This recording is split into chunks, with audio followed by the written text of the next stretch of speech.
Matthew 24, part 3. Let's keep going. So we're going verse by verse. We're on verse 15, 16. So he just said the abomination that causes desolation, referred to in Daniel, let the reader understand, meaning the reader of Daniel. Yeah. And then he says, then let those who are in Judea flee to the mountains. Okay, so worldwide return, worldwide destruction, worldwide rapture, but let people in Judea flee to the mountains. What about the people in Salt Lake? Should we flee to the mountains too? I mean, it's specifically to those four guys and who they tell, flee to the mountains. Yeah. Get out of that area. Okay. Okay. Yeah, and that's just to get out. That's just to get away from the danger. Yeah. And keep them safe. Yeah. There wasn't like, I keep thinking about the rapture thing, but there wasn't like, go to this place. No. To be together. To get raptured. No. Yeah. Okay. Leave all your stuff. Okay, so then let no one on the housetop go down to take anything out of the house. Let no one in the field. No one's on housetops. Right. I just remember that. Well, my question was, that's sort of like a big point for you. I like it because it's just so obvious. Yeah, but to me, that I realize the context, how specific he's speaking right now to them, but it also feels like one of those general Judaism things it where is. they say 100,000 and they mean just a bunch you think of housetops representative of something different? Sort of, like he's just painting the picture. Let no one in the housetop go down, let no one in the field. No, I think they're specific to that culture in that day, and because the connected way they lived, their roofs were all together and you travel on those housetops instead of traveling in the street. Don't go down into the street if you're up on the housetop. Yeah. Take it all the way to the city exit and get out of here. So really, it's less that, like, if it's more abstract, it's not that it's just abstract generally. It's just he's painting the picture like, don't go back and get your stuff, get out. Yeah. And the picture is painted with field and housetop, Yeah. which is specific to that culture. Okay, I see. Sometimes I just need you to explain that to me. Well, that's why we do it. Dad and Dell discuss doctrine. Talk. We don't understand the Bible. I sure as heck don't. Okay. How dreadful it will be for those in those days. Go back to the field. Okay, let no one in the field go back to get their cloak. Okay. So very agrarian, very agrestic. He didn't say that nobody in their office. Go back to get, he's talking about people then and there that those four would understand. Because it's going to happen to them then and there. He says, flee from the mountains of Judea. Why? Because the Roman armies practiced something called scorched earth. They lit all their fields on fire so they'd have no food when they were in Jerusalem. There was no agriculture going on. He says, you're in Judea, get out of here. Because it's going to light on fire. That's outside of Jerusalem. I see. Oh. Yeah.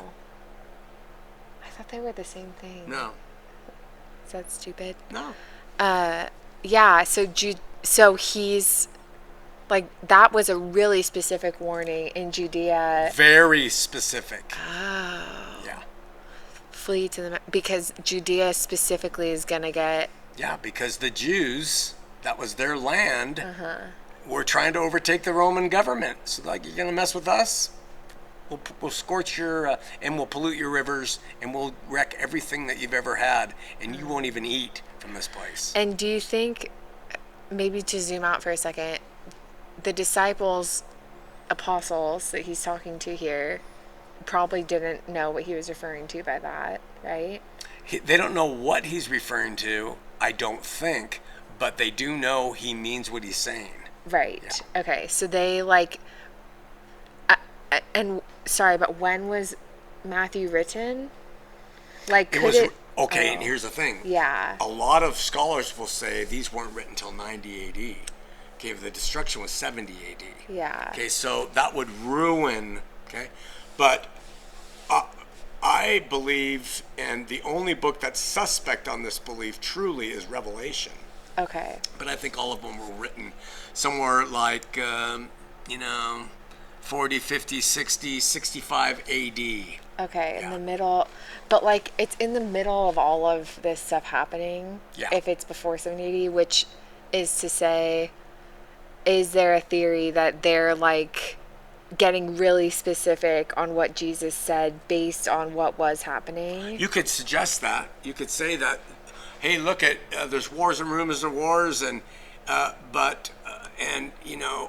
Get out of Judea specifically. yeah, Like they could, if you want to do. That's almost the Flavian theory. Yeah. Is that you go back and you write the history based on what happened. Right. Yeah. That's what I wondered. But I trust that the manuscripts were written well before the persecution and things even started. Yeah, because if they were killed, how did they write it? Right. And they were killed fairly early on.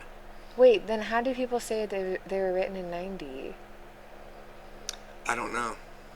if they were killed before 70? Well, John's the big one that's 90. Yeah, someone, by the way, Well- just commented on one of our podcasts that John was written in 90 AD. And Yeah, they cling to that thing, and the evidence for it sucks. Oh. It's one little piece of evidence written by someone who said something 385 years later. So it's just something they cling to make all eschatology be future. For John also For to John, be written. yeah. Okay. I always thought it was just Revelation that was in question. No. John's No, also. and see, that's the thing. What they say is, well, I can't even remember what we were talking about. John and Matthew's dating, and Matthew, like, technically they died. Oh, that's it. So what they'll say is, we have critics like Bart Ehrman. He's a biblical scholar. He knows his stuff, and he says these things weren't written for a long time after Jesus died. So Matthew had been put to death, or whatever. So someone not an apostle wrote these. So it diminishes their view of them, So the writer of these books is in question. of every one of them. Oh. Yeah, yeah. It's not in question to a believer. Yeah. But it's in question to critics. Yeah. They say we don't even. Why? Because we don't have the original autographs. We don't, and we don't have a picture with Paul saying, here's what I wrote. So all you can do, if you're a critic, is say they weren't written by the originals. And where do Christians ground that? How do you ground John written? You say the evidence against is just this one little comment, but what's the evidence for? The internal evidence of revelation. Oh, okay. It does a number of things. There's like 10 evidences within the writing of Revelation that shows it had to have been written before the destruction. Okay. Yeah. And Revelation proves the other. Revelation dating proves the other dating. Wait, did I miss something? because Revelation is considered to be one of the last books, if not the last book written. Okay. Yeah. And, okay. I had another question I'm forgetting.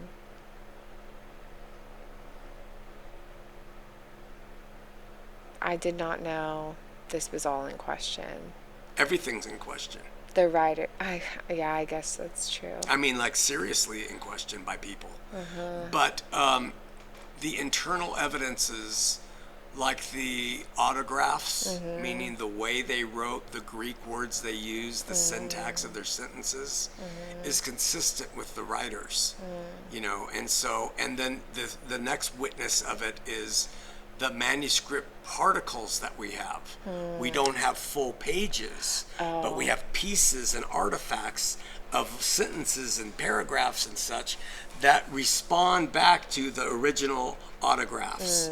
And you put all those together, those amount to just a huge amount of evidence for the manuscripts to have been true. The third way is that we have these guys called the patristic fathers. I don't like them. They all argued and none of them were dead on.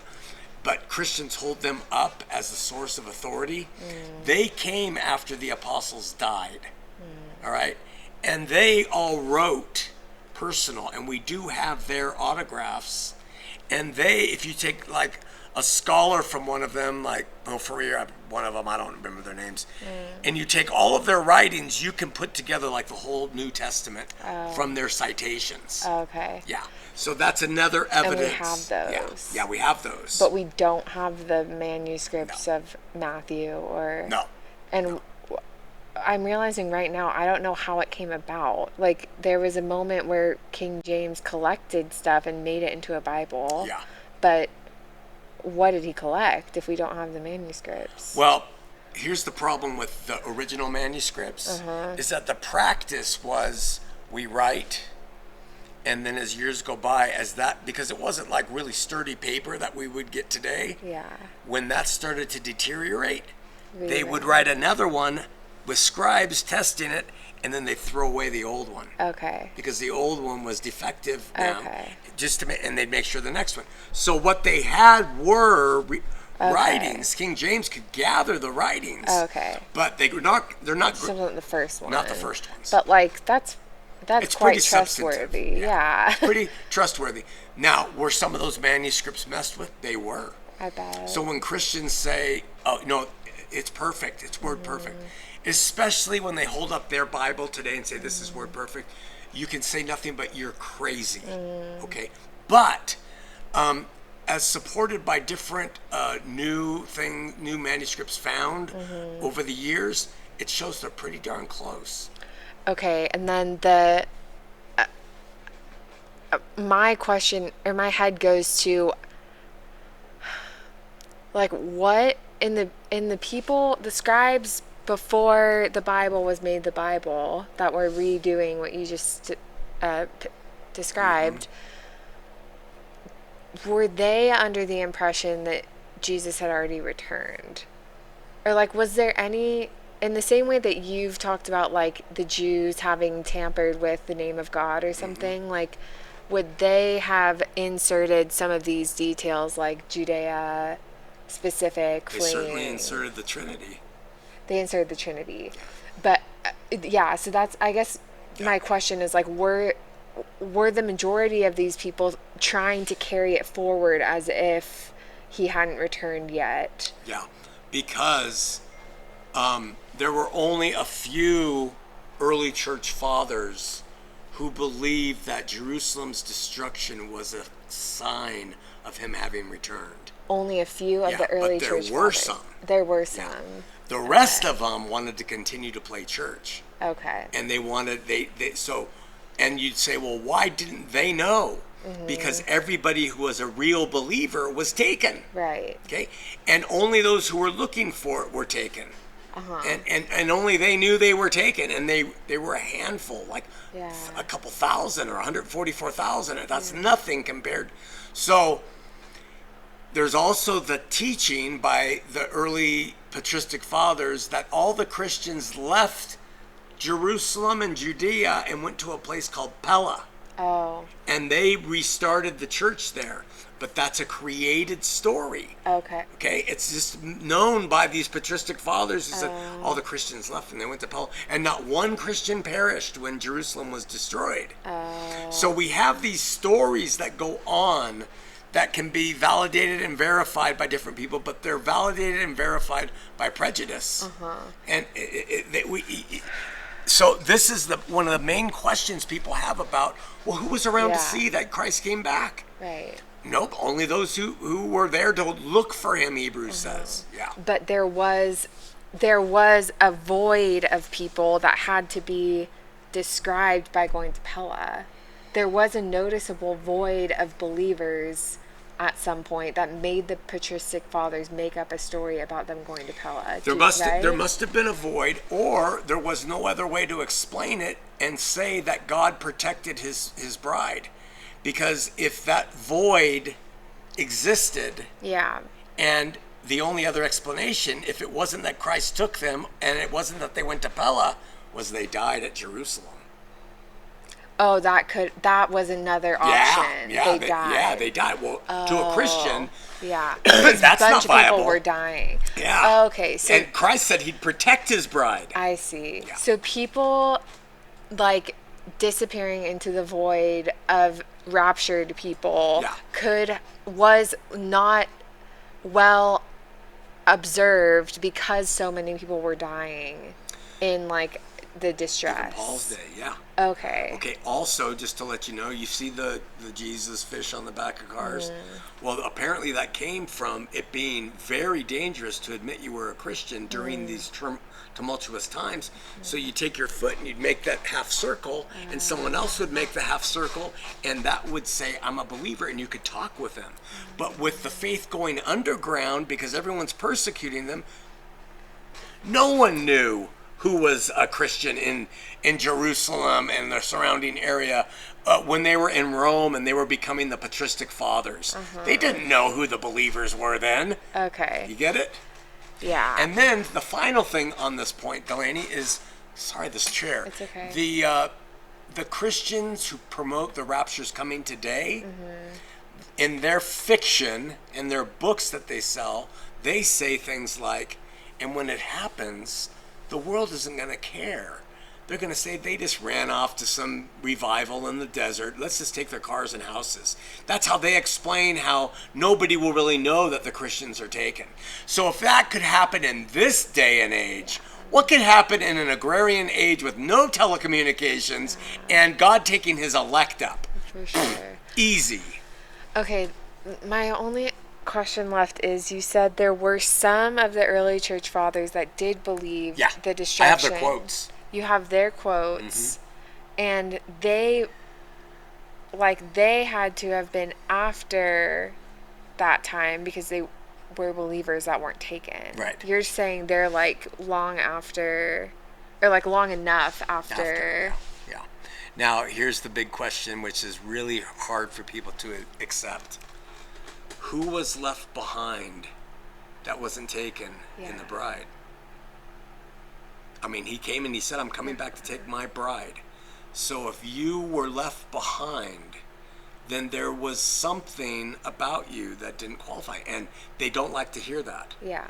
But I say that's when everything went to hell with the faith. The gates of hell prevailed against his church completely after that. Right. His bride, it couldn't. The apostles were there with them and they were getting persecuted and hanging in.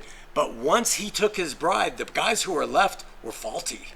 Yeah, it like really leads me to think that Christ is like not a relevant person to us anymore, truthfully. Well, like he's relevant in that all happened, but like the second that it happened and the bride, he was there for the bride. Yeah. Now it's like us and God. Right.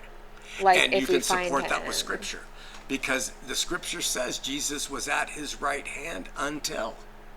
And then John talks about there being a throne room with one throne on it. Okay. I suggest that God is in the body of Christ, or God is a spirit, and that it's all one now, and God is all in all, as Paul says. And the whole thing of we need our mediator to talk between us and the Father, and your belief, I think it was formative for the kingdom, but I think it's done. So what you're saying is really quite true. God, that's who Jesus was. But he was a man, but he was God in him. He's all in all. So it's not a slight on Jesus to say that. No, it's not because at all. of him. It's because of him. But you're right. In the biblical description of it, you are absolutely, and Christians cannot handle that. Well, it just is like, I mean, truthfully, I wonder about God's relevance too. Like I go that far with it. I believe that God is relevant just because of like personal experience or something, but like hearing that the bride was taken, like what was it the day after? That is the world today. Like there were technically no real believers that day. Yeah. So how were there even early church fathers that like could recognize? Well, how I would answer that is the church was left in the hands of the Spirit. And Jesus said the Spirit goes where it wants. You can't direct it. that was like prophesied, that after all of this, the church would still exist in the hands of the Spirit? It's not the church that exists. It's his kingdom here on earth that is existing in That the is a hearts of thing. believers. Yeah. And the reason we say that is because Isaiah prophesied, and he said, of the increase of his kingdom, there will be no end. Okay. So that means people are coming to faith, and they're coming to his kingdom, and there will be no end of that. Okay, and how does that happen? When God writes his laws on the hearts and minds of those who are his. Does it come through Jesus directly? In some cases, I suggest no. Is it because of Jesus? In every case, I say yes. So that's why I say it doesn't matter if somebody loves and follows the Spirit of Christ in them and they're a Muslim. It's just they haven't gotten all the history and the truth of it, of what God has finished and done. So you're absolutely right on these conclusions about where we're at. But Christians cannot handle it. They go ballistic because they think you're doing something to offend God. One final thing, when you say it seems like God doesn't even matter, when you think about it, if he's taken care of everything that stood in our way and we are all back to the Garden of Eden state, all we're in is a place of choice. And, people who seek him will find him. If they want him, they'll get him. If they don't, they don't. We live, we die, and we aren't being punished because of our sin because of Christ. You just won't be rewarded. But that is to say, like, the Spirit's in control of that church, and like the only way we can make a choice, we can make the right choice in his eyes, is by the like evidences that are just around us, like, because there isn't a church. Right. It's by the Spirit and the leading of the Spirit that you make your choices. Yeah. And you're responsible, because you will be shown, hey, I remember this was on February 3rd, you were 14. Do you remember this? And I talked to you through my Spirit, and I did this, and you said, whatever. And so nobody will have an excuse, because he calls to all by his Spirit. Okay, we're at 20 minutes. All right, already. this has been fun. We're getting to good stuff. Yeah. Can I quickly ask one more? Yeah. Just related to this, though. So, like, there could have been a Pharisee, even, that There was. didn't make it Yeah. in that taking up. And then the next day, the Spirit, like, showed him he was wrong. And then he's, like, God's and would have been saved. And when he died, he would have gone into the kingdom that was set by Jesus' original bride. And but then that day that everyone was taken up, it went to everybody on earth, including the Pharisees that didn't change their mind, were saved to that kingdom. Not saved from. Saved from. Saved from hell. All saved from. Not saved to. Not saved to. Okay. And that's the state we're in today. Okay. And I believe that everybody who was just saved from is constantly being offered to come and be saved to, even after this life. Yeah. Because that meets what God is like. Yeah, his love doesn't end. I don't get, like, the real only thing to argue is if 70 AD happened or not. I don't get why Christians are mad at your perception of it being Spirit-led. Like, what do they want? If you think that it already happened, what do they think you should think the church is today? They don't know their doctrine well enough to know they should love me with this view. Okay. Yeah. I got it. But what do they think, though? Not knowing it well enough, what are they misunderstanding? They're misunderstanding that the brick and mortar material church that Jesus came and established with his bride of that day, if it's here, it needs to operate the same way it does in the Bible. And there's no church on earth that can say they're holy, pure, without spot, and has a living apostles who are doing it right, not like the Mormons, and all the things that were in, all the things that, So what they say is, Shawn, you're getting rid of church. And I say, you don't even do church right. Okay, but what do they think is going to happen after Jesus returns? What they think is he's going to come back and he's going to reign and rule for 1,000 years, and he is going to bring his church and everything's together, and they're going to be part of his bride, and they're going to work in this kingdom then that's coming later. But then there's an end to that bride, and the bride's taken up. And when they get to that, they'll get to the same place I'm at now. Okay. Yeah. So they do acknowledge that where you're at now is a thing that will come in the future for them. If they know their doctrine, they would say yes. Okay. And so what they say is, therefore, he hasn't come, because we can't agree with you. Yeah. Okay. One final thing, but I have to mention, those early church fathers, Paul says, even now the church has fallen apart, when he was alive. And Jesus says, hey, let me tell you something. If this thing isn't shortened, nobody's going to last. Nobody. So God is going to shorten up this horrible time that you're in so that he can take his bride, right? The early church fathers, they started making messes the minute they started writing. And then that just evolved into Constantine making Christianity the religion of the state. Completely different from belief and faith and all that.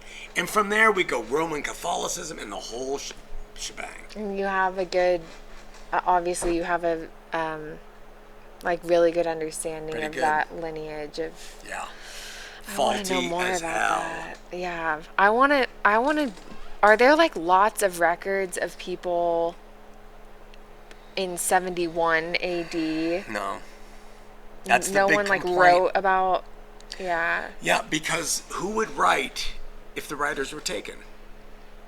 Who would write if the apostles were gone, dead and or taken? He took his bride who was pure. The only one who will write are people who are under false delusions.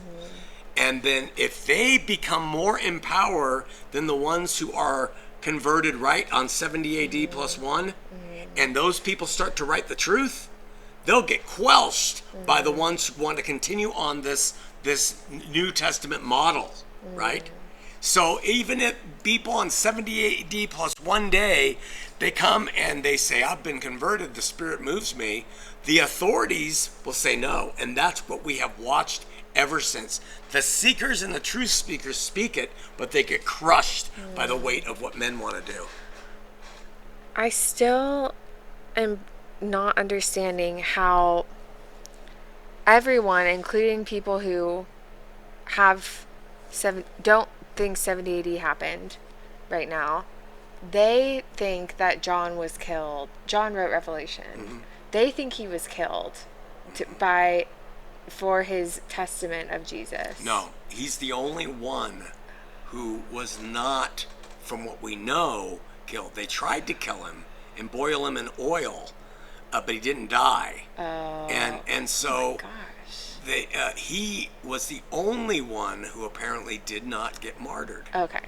And so with him still existing, there's an early church father named Polycarp who claims, according to Eusebius, in 385 AD, who was writing the church history, he cites Polycarp, who says he knew John. I see. And he knew him in 90 AD. I see. And because of that, we say he wrote it in that period. Okay. But the internal evidences against that 90 AD authorship are so overwhelming that they shut that down completely. Yeah. And just because he knew him doesn't mean he wrote it in 90 AD. Right. Yeah. But because he was alive in 90 AD, it opens up it doesn't discredit that. Right. But I don't believe he was alive. I think he was taken. There's no reason he would be alive, so I think he was taken. Okay, yeah. I see how that was. So that's why I think Polycarp's reference created by Eusebius is false. Yikes. That's a tough one. It's a tough one. You got to read it. I ought to read I'll give it. to you. Okay. Are we done? 30 minutes on that one. Whoa. Sorry, everybody. Okay. All right.